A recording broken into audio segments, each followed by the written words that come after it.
Yeah, so Jared came to us about a year ago. He'd been in a very serious car accident and he was unconscious at the time, in a coma. He was being ventilated.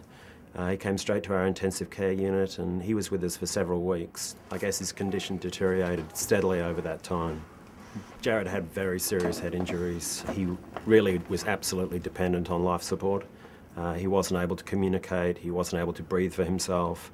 He was really being essentially kept alive by life support. Well, Jared was a widower. He had a son and two daughters. They came to the hospital pretty soon after he came to us, and very difficult time for any family in that circumstance. As a result of the serious brain injury he'd suffered from the car accident, he really wasn't improving. In fact, things were getting worse daily. I think we'd all come to the conclusion that there was no hope of recovery. You're not listening to me. I'm telling you, Barry, that Dad didn't want this. Understandably, the family were in a bit of a mess. Barry, the son, he was the oldest, and I think that he felt that being the oldest, he should take control, but didn't really know how to. Sharon was the oldest daughter.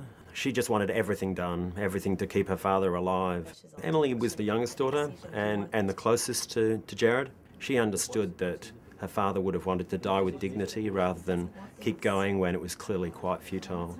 Okay, so what does that mean? So fortunately, Jared had actually appointed Emily as his medical power of attorney, and that made it just so much easier for everybody. And I think you can feel really confident that, this is what Dad wants. We knew that what we were doing was consistent with what Jared had wanted, and for the whole family, I think that they got a lot of reassurance knowing that they were doing what their father really wanted. I'm really glad that Dad thought to plan ahead, because even going through the process of filling out that form with him gave me a chance to understand what his wishes were. And that really helped me understand how he'd like to be cared for if something like this happened. So when the moment arrived, at least I felt reassured that that's what Dad would have wanted.